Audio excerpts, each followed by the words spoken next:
कौन हो सकते हैं ये?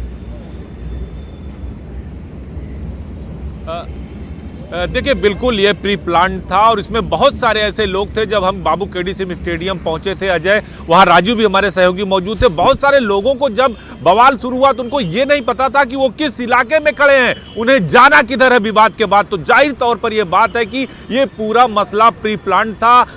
जो एक तरीके से कहा जाए नवाबों का शहर है, जो अदब का शहर है, तहजीब का शहर है, इसकी शांति को भंग करने वाले लोग जिम्मेदार हैं। जो नेता स्टूडियो में बैठकर चिल्ला रहे हैं वो चाहे किसी भी दल के हैं, हम उनको जरूर ये बात बताना चाहेंगे कि जब विधानसभा के बाहर ये लोग प्रदर्शन कर रहे थे तो बहुत सारे ऐसे नेता, विधायक और विधान परिषद सदस्य थे जिनको इस बात का नहीं पता था कि आखिर एनआरसी क्या है और सिटीजन अमेंडमेंट एक्ट क्या है। दोनों का अंतर इन्हें नहीं पता था, कपड़े जरूर उतार रहे थे। तो निश्चित तौर पर कहीं ना कहीं आपको जानकारी नहीं है, आप लोगों को भड़का रहे हैं। हमारे जवान, अगर हम चाहेंगे कैमरा पर्सन से दिखाएं कि रात का वक्त है, ये हजरतगंज यानी अटल चौक है, अटल बिहारी वाजपेयी का ये शहर है जहां लोग इस बात को मानते हैं कि गंगा जमनी तहजीब यहीं से शुरू होती है। यहां के लोग इस बात को मानते हैं कि अमन का शहर है, ये चैन का शहर है, ये भाईचारे का शहर है। उनको पता नहीं कि पत्थरबाजों ने इतने पत्थर बरसाए अजय कि 3 ट्रक पत्थर नगर निगम ने अकेले परिवर्तन चौक से एकत्रित किया है।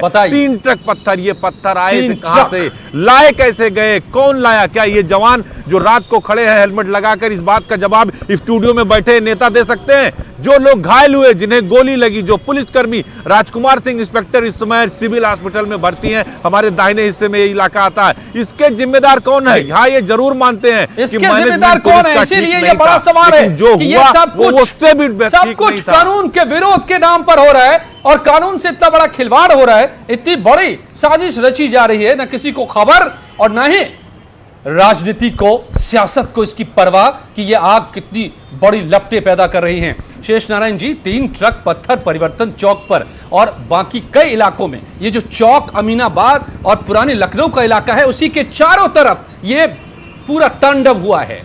यानी कि कम से कई ट्रक, 10 ट्रक कम से कम पत्थर यहां पर फेंके गए हैं। आपको लगता है कि ये छात्र हैं? आपको लगता है कि ना अगर छात्र भी हैं तो बदमाशी करने का लाइसेंस उनके पास नहीं है। छात्र बिल्कुल नहीं है। जीवन भर प्रोटेस्ट किया है, लेकिन जगदीश जी को लगता है कि छात्रों का विरोध है। एक मिनट, हम जीवन भर हम प्रोटेस्ट किया है हम लोगों ने एज स्टूडेंट्स, और हम गिरफ्तार हुए हैं और चुपचाप जाके गिरफ्तार होते थे, छूट के आते थे। कहीं भी एक बार कहीं भी कोई लाठी नहीं चली है। ये गलत बात है। ये अगर स्टूडेंट के रूप में मारपीट करने का लाइसेंस नहीं है और इसकी निंदा की जानी चाहिए। और जिन लड़कों को पत्थर लगा है वो कौन है और गोली कहां से चली, इस सवाल का। पुलिस ने तो गोली नहीं चलाई क्योंकि पुलिस पिट रही थी। मैंने अजीत के बगल में खड़े हुए देखा लोगों को, बिल्कुल, और वो पिट रही थी, उन्होंने अपनी रक्षा में गोली नहीं चलाई। किसी को मारने की किसने गोली चलाई, ये सवाल पूछा जाना चाहिए। गोली से अगर कह रहे हैं उसके पेट में गोली लगी, मरा है, तमंचे वो कौन लाया था? तमंचे पकड़े गए। तो ये भैया, इनको चाहिए कि अब तो हो गया, इंटेलिजेंस इनकी फेल हुई, दो राय नहीं है, लेकिन अब ये उनको पकड़ें और इतना दुरुस्त करें कि सबक रहे कि आप प्रोटेस्ट करने का राइट। अब आजकल को मैं प्रोटेस्ट करने जाऊंगा, तुम प्रोटेस्ट करने जाओगे तो लोग कहेंगे नहीं साहब आप तो पत्थर मारने लगे, हम क्या करेंगे? बिल्कुल। इसलिए ये हमारे अधिकार पर इन्होंने जबरदस्ती हमला किया है, इसकी निंदा की जानी चाहिए। लेकिन सरकार को भी जो अभी कहा कि साहब हमको पहले से पता था, तो पहले से पता था तो हम नोएडा में भी तो पहले से पता था, उन्होंने गिरफ्तार कर लिया लोगों को।